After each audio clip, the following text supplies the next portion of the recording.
Bon, moi, Étienne Liebig. j'ai suffisamment pesté en rappelant à chaque fois que je suis venu dans cette émission que là où j'étais, où j'habite, les gens travaillaient à un très grand pourcentage. Donc tous les jours, ils prenaient le RER E et le bus.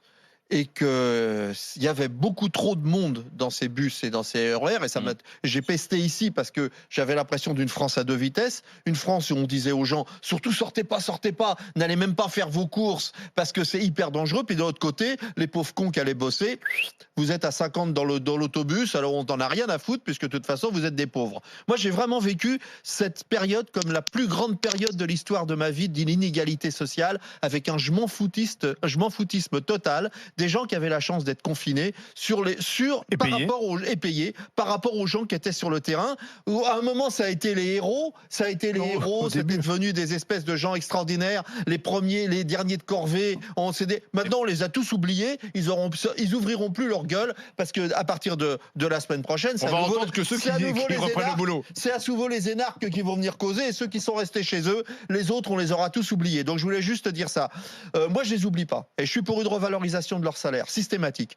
Mais ce que je veux dire, c'est que je ne m'inquiète pas du tout. Encore une fois, je ne m'inquiète pas du tout sur les transports. Je n'ai pas de fantasme.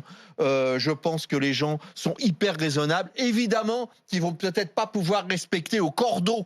Parce qu'il y a des moments où il va y avoir plus de monde, mais on va tous faire gaffe, on va tous avoir des masques. Je pense pas qu'il y aura de la tension. On va pas se non mais attends, Étienne. Il va y avoir commencer un RER bondé le matin. Alors il sera peut-être un peu moins bondé parce que tout le monde va pas retravailler, mais est-ce qu'il y aura un peu de la tension? Mais on aura du flip, on sera tous flippés.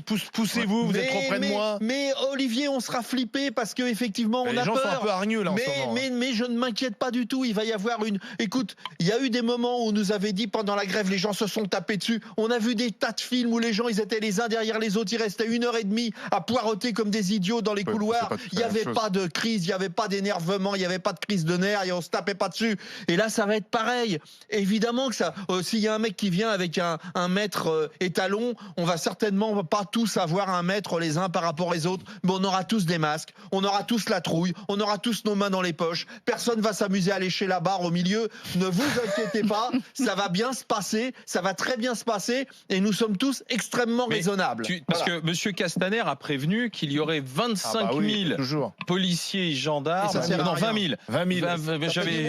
J'en avais mis un petit peu plus, moi. Ça fait du monde en trop. Alors, 20 000 policiers et gendarmes qui seraient là pour vérifier aux heures de pointe les attestations dans ces horaires-là.